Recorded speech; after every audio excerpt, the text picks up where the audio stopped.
በስመ አብ ወወልድ ወመንፈስ ቅዱስ አሐዱ አምላክ አሜን።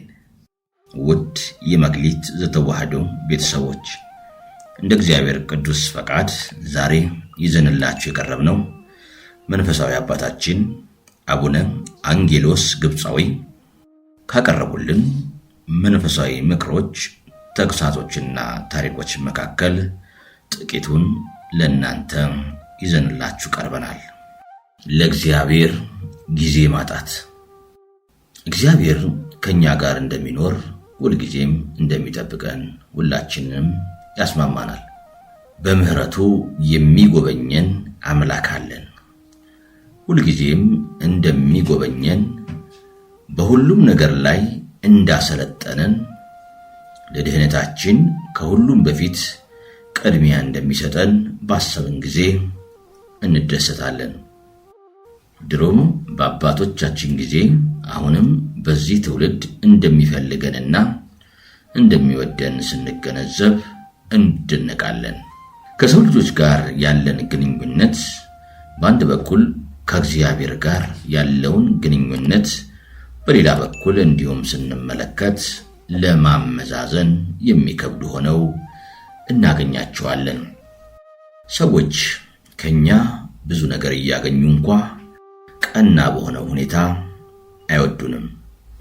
እግዚአብሔር ግን ከቀድሞ ጀምሮ እንዲደረግለት የሚፈልገው ነገር ሳይኖር የሰው ልጅ ይወዳል፣ ይፈልገዋል። ሁሉንም ነገር ሰጥቶናል። እስከ ሞትም ድረስ ይወደናል። ከእኛ ምንም የሚያገኘው ነገር የለም። ምክንያቱም እኛ ለእግዚአብሔር ብለን የሰጠነው ወይም የተውነው ነገር ስለሌለ ነው። የተውነው ወይም ያደረግነው ነገር ቢኖር እንኳን እጅግ ጥቂቱን ነው። እግዚአብሔር ብዙ ነገር እንድናደርግለት አይፈልግም። ከሕይወታችን ጥቂቱን ብቻ ይፈልጋል። ጊዜያችንን በአግባቡ ለመጠቀም ባቀድን ጊዜ ለእግዚአብሔር የተወሰነ ለመስጠት ማሰብ ይኖርብናል። ሙሉ ጊዜያችንን የወሰዱብን የማይጠቅሙ ነገሮች አሉ። ከማያስፈልገው ነገር ግን ብዙ ሰዓታችንን ከሚወስደው ነገር እንጀምር። ዓለም ብዙ ጊዜያችንን ትወስድብናለች። መብራት እንደሚስባቸው ሕፃናት ዓለማዊ ብርሃን ወይም መብራት ይስበናል። ይህ ዘለዓለማዊ ያልሆነውን ብርሃን እንወደዋለን። ከዚህ መብራት ውጪ በዙሪያችንና በውስጣችን የሚኖር ወይም የሚገኝ ሌላ ነገር አንመለከትም። በእነዚህ ነገሮች ተተብትበን ተይዘናል። እነዚህ ብርሃን የሚመስሉን ነገሮችን አዘውትረን ስለምንመለከት በሕይወታችን የተደረገልንን ሁሉ ማስተዋል አቅቶናል። የጠፋው ልጅ ታሪክ ከኛ ሕይወት ጋር ይመሳሰላል። በአባቱ ቤት ሁሉም ሞልቶ ተርፎ ማስተዋል አልቻለም ነበር። ያን ሁሉ ሀብት፣ ጥበቃ፣ ደስታ ወዘተርፈ ማየትና ማድነቅ ለምን አቃተው? ዓይኖቹ ይህን ሁሉ ጸጋ ሳይሆን ምድራዊ መብራት ወይም ብርሃን ነበር የሚስባቸው። ይህ መብራት አታላይ መሆኑን ማወቅ አለብን። ለእኛ ብርሃን የሚመስለን ጨለማ እንደሆነ መረዳት አለብን። እንደ ጠፋው ልጅ ይሆን ስንቶቻችን ነን? የጠፋው ልጅ ሕይወት ከአባቶቻችንና ከእግዚአብሔር አርቆናል። ክፉ ዓለም ከሚወደንና ከሚጠብቀን እግዚአብሔር አርቆናል። እንዲህ በመሆናችን ያተረፍነው ምንድን ነው? መከራ፣ ሰላም ማጣት፣ ፈተና፣ ስቃይ፣ ጥል ወዘተ የሕይወታችን መገለጫዎች ሆነዋል። ሕዝበ እግዚአብሔር እየተባሉ የሚታወቁት አይሁዳውያን በእግዚአብሔር የተመረጡ ልጆች ነበሩ። ነገር ግን እግዚአብሔርን የሚፈልጉት ዓለማዊ ችግሮቻቸውን እንዲፈታላቸው ብቻ ነበረ። በዓለም ደልቷቸው እንዲኖሩ እንዲያደርጋቸው ይፈልጉ ነበር። በዚህ ምክንያት አዳኝ የሆነውን እግዚአብሔር በሕይወታቸው አላገኙትም። በዚህ ምክንያት ቅድስና ከነርሱ ራቀ። እዚህ ላይ መጽሐፍ ቅዱስ ውስጥ አንድ ጉዳይ እናንሳ። ጌታችንና ሐዋርያት በጀልባ ሆነው ሲጓዙ ድንገት ማዕበል ተነሳ። ጌታም ተኝቶ ስለነበር ሐዋርያትም ፈሩ፣ ተጨነቁ። ወደ ጌታም ቀርበው እንዲህ አሉ፣ ጌታ ሆይ ተነስና አንድ ነገር አድርግ፣ መቼም እንድንሞት አትወድም አሉ። ጌታችን በፍጹም መረጋጋት ነበር። ምክንያቱም እግዚአብሔርን የሚያስጨንቅ ወይም የሚያስፈራ ነገር የለም። በእርሱ የሚያምኑትንም ጭምር የሚያስደነግጥ ምንም ነገር የለም። እግዚአብሔር ሁሉንም ነገር ከመሆኑ በፊት ያውቃል። እኛ የምንጨነቀው ወይም የምንፈራው ምንም ስለማናውቅ ነው። አለማወቃችን ብቻም ሳይሆን አለማመናችንም ጭምር ነው። ጌታም ከእንቅልፍ በመነሳት ምንም እንደማያውቅ ሆኖ እንዲህ አላቸው፣ ምንድነው እየሆነ ያለው? ምን ተከሰተ? ሁሉም ለማምለጥ ይሮጡ ጀመር። የዓለም መጨረሻ እንደሆነ አድርገው ያስቡ ነበር። ጌታችን እጆቹን በማንሳት ማዕበሉን ጸጥ እንዲል አደረገው። እኛንም እንዲህ ይላል፣ ምንድነው የሚረብሻችሁ? የሚያስጨንቃችሁስ ምንድነው? በሕይወታችን እንድንጨነቅ እንድንረበሽና እንድንባክን የሚያደርጉንን ነገሮች ሁሉ እግዚአብሔር ጸጥ ያደርጋቸዋል። እነዚህ ነገሮች ከኛ የሚርቁት ወደ እግዚአብሔር ለመቅረብ ጊዜ ስንሰጥ ነው። ከእግዚአብሔር ርቀን በእኛ ጥበብ ወይም ሩጫ ልንፈታቸው አንችልም። የሚጎለንንና እኛ ማሟላት የማንችለውን ሁሉን ማድረግ ከሚችል ከእግዚአብሔር እናገኘዋለን። ሌላው ከእግዚአብሔር የሚያርቀን ነገር የዕለት ተዕለት ድርጊታችን ነው። ሁላችንም መኖር ያለብን ሕይወት አለ። መከናወን የሚገባቸው የቤት ሥራዎች አሉን። መጠበቅ ያለብን ማህበራዊ ጉዳዮች አሉን። ተቀጥረንም ሆነ የራሳችን የምንሰራቸው ሥራዎች አሉን። ቤተሰብ መስርተናል። በአጠቃላይ ሕይወት ያደለችንን ለማከናወን እንወጣለን፣ እንወርዳለን። እነዚህ ነገሮች ደግሞ ማድረጋችን ትክክል ነው። ነገር ግን እነዚህን ሁሉ እንድናከናውን አይምሮውን፣ ልቦናውን፣ ጤንነቱን ሁሉ ያደለንን እግዚአብሔርን ለምን እንረሳለን? እግዚአብሔርን ይዘን በእርሱ ፈቃድ እነዚህን ጉዳዮች ብናከናውን የበለጠ ውጤታማ እንሆናለን። ሰላማዊና የተረጋጋ ስብዕናም እንጎናጸፋለን። ብዙዎቻችን ግን እንደዚህ አይደለንም። በተለያዩ ጉዳዮች ምክንያት ከእግዚአብሔር ቤት ተነጥቀን ተወስደናል። እንወጣለን፣ እንደክማለን፣ ያተረፍነው ነገር የለም። እዚህ ላይ ለማለት የተፈለገው በሕይወታችን መስራት ያለብን ነገር ሁሉ ከእግዚአብሔር ጋር ሆነን ማከናወን ያስፈልጋል ማለት ነው።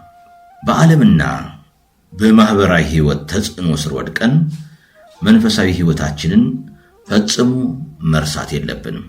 ስለ መንፈሳዊ ሕይወታችን የሚያስብልን ማን ነው? መንፈሳዊ ቤታችንን ማን ይስራው? በመንፈሳዊ ጸጋችን ለማገልገል ምን አደረግን? ስለ እነዚህ ነገሮች እኛ ካላሰብን፣ ጊዜ ካልሰጠን ማን ይስጠልን? ለምን ሥራው ነገር በረከት ከወዴት እናገኝ? ሕይወታችንስ ሰላማዊና ጤነኛ መሆን ይችላል? ለምን ለፋው ሁሉ ተመጣጣኝ ፍሬ እያስገኘልን ነው? እዚህ ላይ ቅዱሳን ሐዋርያትን ማንሳት ያስፈልጋል። ትምህርቱንም ከፈጸሙ በኋላ ስምዖንን ወደ ጥልቁ ባህር ፈቀቅ በል፣ መረቦቻቸውንም ለማጥመድ ጣሉ አለው። ስምዖን መልሶ መምህር፣ ሌሊቱን ሁሉ ደክመናል፣ የያዝነውም የለም፣ ነገር ግን ስላዘዝከን መረቦቻችንን እንጥላለን አለው። ሉቃስ 5:4-5። አስተውሉ። ሕይወታችን ከዚህ ታሪክ ጋር የሚመሳሰል ስንት ሰዎች አለን? ቀን ከሌሊት ደክመን ያተረፍን ስንቶቻችንን? ሥራ እንደበዛብን እናስባለን፣ እንደክማለን፣ የያዝነው ነገር የለም። ያም ሆኖ እየሆነ ያለውን ረስተነዋል። ማንም በድካሙ መጠን ፍሬ እንዳላፈራ እንኳ የሚያውቅ የለም። ጌታችን ስምዖንን መረቦቻችሁን ጣሉና ዓሣ አጥምዱ ብሎ ሲናገረው ስምዖንን የመረጠበት ምክንያት በአጋጣሚ አይደለም። ስምዖን አንድ የተረዳው ነገር ነበር። ሌቱን ሁሉ ደግሞ ምንም እንዳላተረፈ ስለሚያውቅ ነበር። የብዙዎቻችን ችግር ነው። ምንም እንዳላተረፍን አለማወቃችን ነው። ስምዖን ስለታዘዝን መረቡን እንጥላለን ማለቱ ዓሣ ማግኘት እንደማይችል ተስፋ መቁረጡን፣ እንዲሁም የቀንም ሆነ የሌሊት ድካም ጌታ ከሌለበት ውጤቱ ምን እንደሆነ እንደተረዳ ያሳያል። ለስምዖን ያች ዕለት ሰዓትና ሁኔታ የተለየች ናት። ስምዖን ምን ያህል ችኩል እንደሆነ ይታወቃል። ይህ ሙሉ የሆነ ደስታ በሕይወቱ ሆነ። ጀልባው ላይ ሆኖ ዘለለ። ሌሊቱን ሁሉ በፍለጋ ደክሞት ነበር። መረቦቹን አጥቦ ምንም ሳያገኝ እንደሚመለስ ተረድቶታል። ለቤተሰቦቹ ምንም እንዳልያዘ አውቆታል። ሲባክን አድሮ አንድም ዓሣ ሳያገኝ አድሯል። በድንገት ይህ ሁኔታ ተቀየረ። ለጓደኞቹ፣ ለቤተሰቦቹ እንዲሁም ለሌሎቹ የሚሆን ዓሣን አገኘ። ተመልከቱ፣ ሙሉ ሕይወታችንን ያለ እግዚአብሔር ልናሳልፍ እንችላለን፣ ከእርሱም ልንርቅ እንችላለን። ነገር ግን ከእግዚአብሔር የራቅንበትን ያለ እግዚአብሔር ልንፈጽመው አንችልም። ከስምዖን ሕይወት የምንማረው ይህን ነው። ያለ እግዚአብሔር ከኖርነው ረጅም ጊዜ ይልቅ ከእርሱ ጋር በሆንን አጭር ጊዜ ውስጥ ብዙ ውጤታማ እንሆናለን። በተጨማሪ የሚከተለው የመጽሐፍ ቃል በጣም ይስባል። ይህ ቃል ከሁሉም በላይ ሊያስረዳ ይችላል። ማርታ ግን ብዙ በማዘጋጀት ትደክም ነበረ። ቆማም ጌታዬ ሆይ እህቴ ትታኝ ብቻዬን ስሰራ አያሳዝንህምን? እርጃት በላት አለችው።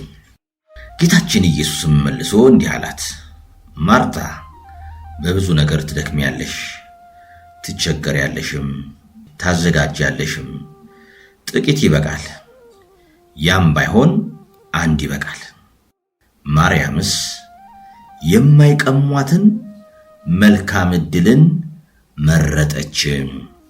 ሉቃስ 10 ከቁጥር 40 እስከ 42።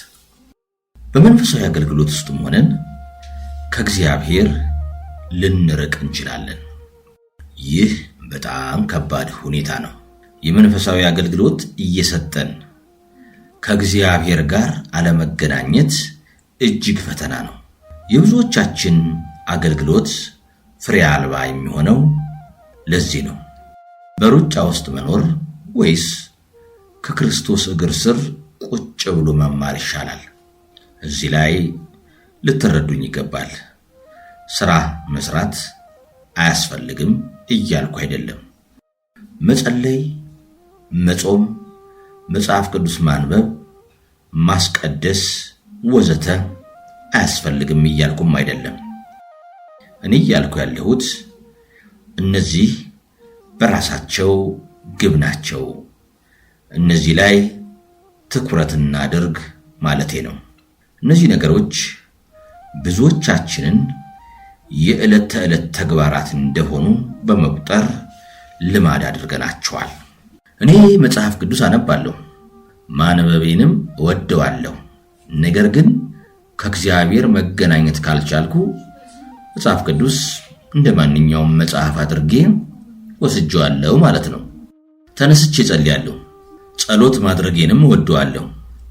ነገር ግን ጸሎት ሳደርግ የማልመሰጥ ከሆነ እንደ ጸሎት አልቆጥረውም። ከዚህ አይነት ጸሎትም የማገኘው ነገር የለም። ማርታ ካጠገቧ ጌታ እንዳለ ታውቃለች። ይሁን እንጂ አብዝታ ትሮጥ ትደክም ነበር። እኛም ባጠገባችን እግዚአብሔር አለ። ቤተክርስቲያን ውስጥ እያገለገልን ነው። ለቤተክርስቲያን አገልግሎት ትኩረት ካላደረግን ሩጫችን ባዶ ከሆነ እንደ ማርታ ሆነናል ማለት ነው። የጌታን ቤት በማገልገልና የቤቱን ጌታ በማገልገል ትልቅ ልዩነት አለ። እንደ ክርስቲያን በአንድ በኩል ያለብንን ኃላፊነት መወጣት፣ በሌላ በኩል ደግሞ ለእግዚአብሔር መታመን ያስፈልጋል። ስለ አገልግሎታችን ጠቃሚነት የሚያከራክር ጉዳይ አይደለም። የቤተክርስቲያናችንን አገልግሎት የምናሳድገው እኛ ስናገለግል ነው። ስለሆነም በተለያየ የአገልግሎት ዘርፍ ልናገለግል ይገባል። ነገር ግን ከእግዚአብሔር ጋር ሳንገናኝ ሁልጊዜም የምናገለግል ከሆነ መጨረሻው ምን ይሆናል? ያለ ጥርጥር ፈጽሞ ከእግዚአብሔር እንርቃለን። ዘወትር ውጤት በሌለው ሩጫ ውስጥ እንኖራለን። ማስተዋልን ያድለን። ስለ ቃሉ እግዚአብሔር አምላካችን ስም የተመሰገነ ይሁን። አነሳስቶ ላስጀመረን አስጀምሮ ላስፈጸመን ለልዑል እግዚአብሔር ክብር ምስጋና ይሁን። አሜን።